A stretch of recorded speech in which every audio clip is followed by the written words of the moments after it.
अबुल फजल अकबरनामा में लिखते हैं, जब सेना सेना से मिली तो उन्होंने पृथ्वी पर पुनरुत्थान दिन को भड़का दिया। लहू के दो समंदर आपस में झकझोर गए, जलती लहरों से मिट्टी सुर्ख रंग की हो गई। आप इस वीडियो में हल्दी घाटी के युद्ध के बारे में ऐसी बातों को जानोगे जो आपको हैरान कर देंगी। सो इस वीडियो को अंत तक ज़रूर देखिएगा। कहते हैं अकबर जो भारत विजय अभियान पे निकल चुका था, उसने एक एक कर भारत के कई राजपूत राजाओं को अपने अधीन कर चुका था। अब अकबर की दृष्टि मेवाड़ और मेवाड़ी सम्राटों को अपने अधीन करने की थी।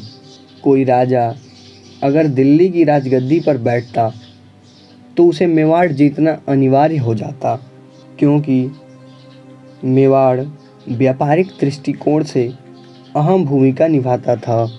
इधर अरब सागर से सटे गुजरात तक विदेशी व्यापारी आते और दिल्ली के राजाओं को मेवाड़ होकर गुजरात जाना पड़ता। अकबर ने यही सोचा, क्यों ना मेवाड़ को अपने अधीन कर लिया जाए। इसी सोच के साथ उसने 1568 में मेवाड़ पर हमला करवाया। उस समय मेवाड़ पर शासन कर रहे राजा उदय सिंह ने जवाबी कार्रवाई में मुगलों को खदेड़ भगाया। राजा उदय सिंह की मृत्यु के पश्चात महाराणा प्रताप को 28 फरवरी 1572 को मेवाड़ का नया राजा बनाया गया।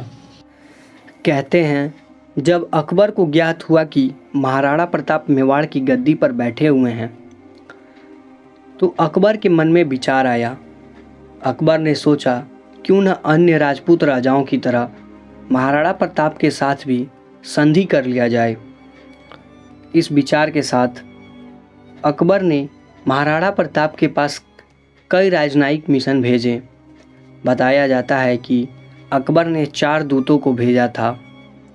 आखिरी बार राजा टोडरमल संधि का प्रस्ताव लेकर महाराणा प्रताप के पास पहुंचे थे।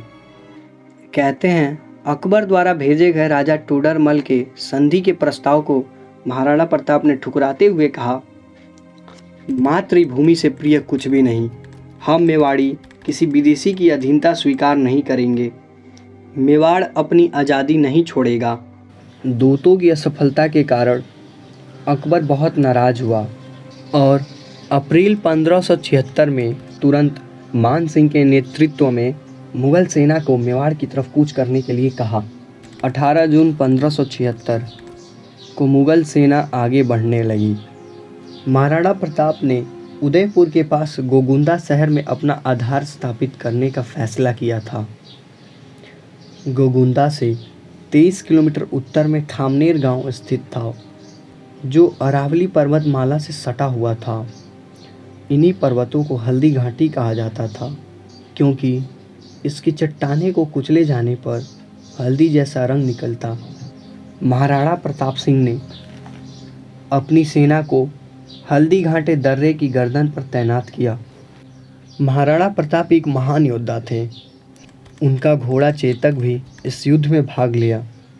कहते हैं चेतक को हाथी के सिर जैसा दिखने वाला मुखौटा पहनाया गया था, ताकि दुश्मन के हाथियों से घोड़े की रक्षा की जा सके। मेवाड़ी लोक कथाओं के अनुसार महाराणा की सेना की संख्या 20,000 की रही होगी। महाराणा प्रताप की ओर से अफगानी राजा हाकिम खान सूर, डोडिया के भीम सिंह, रामदास राठौर, ग्वालियर के तत्कालीन राजा राम शाह तोमर और उनके 3 पुत्र भी शामिल थे, जिसके साथ मंत्री भामा शाह, उनके भाई ताराचंद और बीदा झाला ने इस युद्ध में भाग लिया। सभी राजा अपनी छोटी छोटी सेनाओं की मोर्चा संभाले हुए थे। इधर मुगलों की सेना की संख्या करीब 80,000 की होगी, जिसका नेतृत्व मान सिंह कर रहे थे। उनके साथ माधो सिंह कछवा, बख्शी अली आसफ खान, बहलोल खान मुगल मोर्चा की कमान संभाली। 18 जून 1576 को सूर्योदय से 3 घंटे के बाद लड़ाई शुरू हुई। महाराणा प्रताप ने अपने दुश्मनों को कुचलना प्रारंभ कर दिया। उनकी घुड़सवार राजपूत सेना ने शुरुआती प्रहार में मुगल वामपंथी पर कहर बरपाने में सफल रहे, जिससे मुगल सेना को पीछे हटने के लिए मजबूर होना पड़ा। राजपूत राजाओं ने मुगलों की सेना का पीछा करना शुरू कर दिया। उसी वक्त मुगलों की ओर से माधो सिंह कछवा की नेतृत्व वाली सेना ने ढोल नगाड़े बजाए और युद्ध के बीच अफवाह फैलाई कि मुगल बादशाह अकबर विशाल सेना सहित रणभूमि में आ रहे हैं। इस बात से मुगलों की सेना का मनोबल बढ़ा और माधो सिंह कछवा की 6000 की रिजर्व की सेना ने राणा प्रताप के सैनिकों पर हमला शुरू कर दिया। इधर राजपूत राजाओं ने सुना कि मुगल बड़ी संख्या में आ रहे हैं, इससे उनका मनोबल गिरने लगा और राजपूत सेना पीछे हटने लगी। जवाबी कार्रवाई में महाराणा प्रताप ने अपने हाथियों को मुगलों के गतिरोध को तोड़ने के लिए भेजा, लेकिन मुगल मुस्तैदियों और धनुधारियों से उनके महावतों की मौत के कारण हाथियों को खो दिया। इसी हार ने महाराणा प्रताप को कमज़ोर कर दिया। इधर माधो सिंह कछवा की नेतृत्व वाली सेना ने राजपूतों को काफ़ी नुकसान पहुंचाया। इसी बीच महाराणा प्रताप के विपक्षियों ने महाराणा प्रताप के घोड़े चेतक के पैर पर हमला कर दिया, जिससे चेतक घायल हो चुका और कई राजपूत राजाओं और मुगलों ने धोखे से महाराणा प्रताप को भी घायल करने की युक्ति बनाई। इसे देखकर मेवाड़ी रईसों ने दिन खो जाने पर महाराणा प्रताप को युद्ध से बाहर जाने के लिए मना लिया और बीदा झाला को राणा प्रताप की जगह खड़ा कर दिया। राणा प्रताप की मुकुट पहनकर बीदा झाला रणभूमि में लड़ने लगा। मुगलों के राजाओं ने बीदा झाला को महाराणा समझकर मार डाला।